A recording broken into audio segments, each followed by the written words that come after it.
subculture of sign stealing. It's legal. Everybody's doing it. And when Harbaugh got to Michigan, they were so far behind Ohio State and everybody else in the country doing it that they had to figure out a guy to get. And they went and got this kid from the Naval Academy, Connor Stallions. I don't think anything less than Michigan, Harbaugh. I'd hire Connor Stallions tomorrow. Wait, what is this on again? This is the Connor. It's on Netflix. Okay. It's the Connor Stallions. I love the kid. He was just smarter than everybody else stealing signs. That's all he was. Is it a series or is it? No, it was like a 90-minute. Okay. I thought, and I appreciated Netflix and Wetzel being honest about it. There's a subculture out there. This is what I kept talking about on the show. I kept saying, guys, all my coaching buddies are like, Colin, we're all doing it nonstop. It's everybody's doing it. It's like speeding on the freeway. So I'm not going to get outraged. And now, if you're doing 150 miles an hour in a school zone, you deserve a slap on the wrist. But if you're speeding, everybody's speeding, man. I sped here this morning. Got on the off-ramp as they were pursuing me. Just got back to work. Just saying, I loved it. Okay, so Albert Breer, he'll be on last hour. Greg Cosell next hour starts. We're ready to roll with Greg Cosell, my final NFL predictions in 15 minutes. So Albert Breer does this. He goes to GMs, quarterback coaches, assistant GMs, execs, head coaches, personnel directors. He goes to all these guys, and he asks them, give me your top 5 quarterback list. So I think this is really interesting and instructive. So, I mean, I don't disagree with any of it. I think these guys are all smart. Mahomes 1 for the radio audience that can't see this. Burrow 2, Allen 3, Josh Allen, Lamar Jackson 4, C.J. Stroud. I don't disagree. I'd probably put Stafford ahead of him, but the kid can play. Stafford at 6, Aaron Rodgers 7, Justin Herbert 8, Jordan Love 9. I don't have a problem with any of it. Here's where it's interesting. Brock Purdy 10, Dak Prescott 11. And I'm going to make the argument, and you're going to be uncomfortable with this. They're the same guy. And GMs in the NFL see it. Both Brock Purdy and Dak Prescott, mid to late rounds. Neither has a huge arm. Both are high character guys with a lot of starts in college. Both you trust at the podium. You both trust the young men to run your offense. They're not world-class ad-libbers. They don't have elite arm talent. There's no proof either one can carry an average roster, and this will be Dak's most average offensive roster. But there is proof that if you stack the roster, like Dak early when he had the O-line and Zeke and Amari Cooper, they can win double-digit games. Brock Purdy's done the same. They are the same guy. One has a star on the helmet and is rich. One is with the iconic 49ers and is not.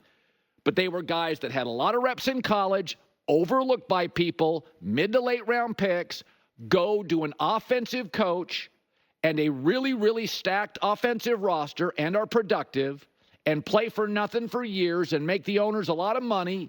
And then eventually Dak gets paid. You have to move off some teammates, and he's just sort of not going to win the big games. And eventually my concern with Purdy here in a year or two, you're going to have to pay him. They'll move off 3 or 4 of the top players, and he won't win as many big games. But Purdy and Dak Prescott, the GMs are telling you, it's the same guy. One's 10, one 11. And no gap. It's the same guy.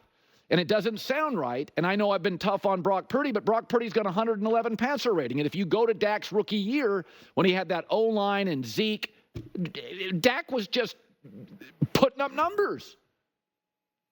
So this makes everybody uncomfortable.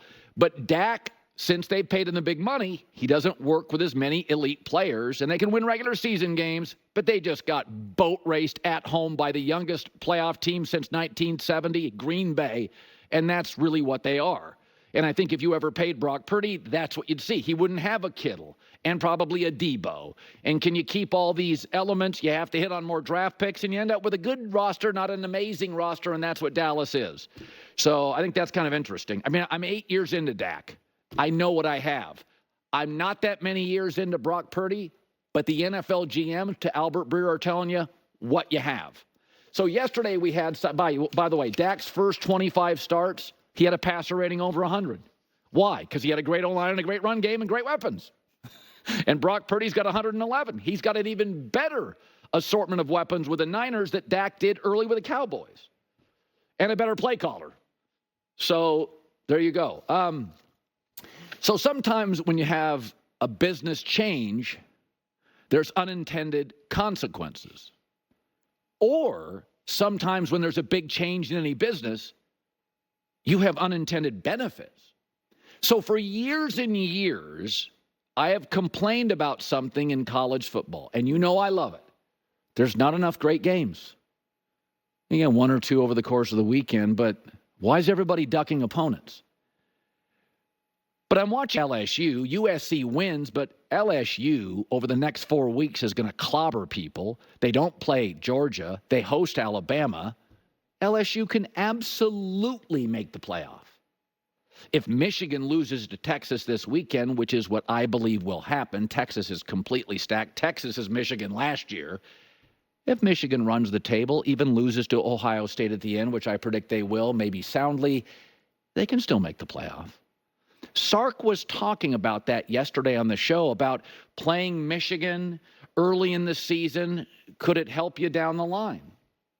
I do think there's a rhyme and a reason to everything that we're trying to accomplish and what we're trying to do and develop in our team and in our program. But in the end, I do think it allots you to play in games like this and not feel like, man, if we don't win this game, we have to be perfect the rest of the way. I do think it allots you to expose your team to some tough environments, to play against quality opponents, to get yourself ready for conference play, and then not have to feel the repercussions if you don't come out on top. And I think that's always been the biggest advantage NFL to college, is the NFL's got 6 big games every weekend, and there'll be 2 weekends every college football season, sometimes 3, but there's maybe 1 game. And that's with 130 Division I programs. NFL's got 32, and I get 6, 7 big games every weekend. And so I think the unintended benefit of the 12-team playoff will be you can play more games like this. LSU's fine. They could lose to Alabama and USC and still make the playoff. They don't play Georgia. And by the way, Michigan can lose to Texas and Ohio State. They probably would have to beat USC. Hard to lose back-to-back games. You'll really fall to the top 15, top 20. But, I mean, if USC would have lost, they have a game against Penn State and Michigan and Notre Dame. You win those games, you're in. So that's what's so nice to me about the 12-team playoff. So many of these top programs, you were basically scheduling not to lose. I mean, how many times did Nick Saban take his team west? How many times did Nick Saban, after about his first 3 or 4 years at Bama, play an out-of-conference game against a great team, and he was on the road?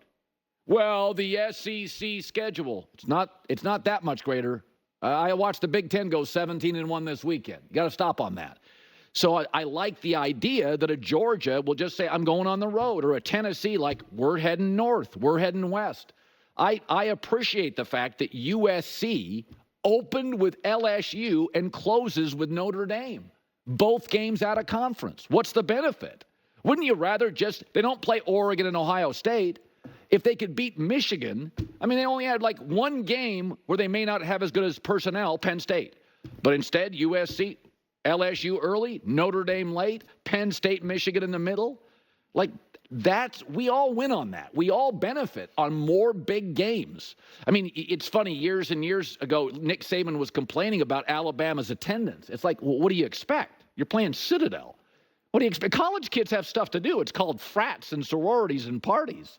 Get in the car and have some fun. So, you start complaining about, well, we don't have kids at the game. I guarantee you, Texas, Michigan, I watched that LSU USC game in Vegas. That was crazy. It may have been a 60-40 LSU split. That was a crazy environment. The SC people, they may have flown in the day of the game. LSU was there for 4 days, but that's what college football needs more of. These gigantic games that pop on television, and now you can lose them. It's okay. I believe there will be a 3-loss team that makes the playoffs. I really believe that. I don't think there'll be multiple. I don't think anybody's going undefeated.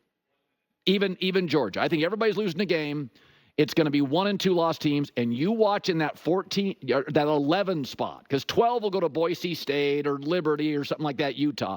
You watch in that 10-11 spot, you're going to get a really good team that lost 2 games in overtime. You'll get like a Tennessee that like beats some big dogs, but, loses a great game or two in overtime on the road, and we talk ourselves into, we got to put Tennessee in this thing. They got too many NFL bodies. We all win, and that's good. All right, top of next hour, my final NFL predictions before the season kicks off tonight. Ravens, Chiefs in Kansas City. Greg Cosell stopping by. Can't wait for that. Harbaugh this weekend opens up with the Chargers. Oh, my Lord. It's goosebumps.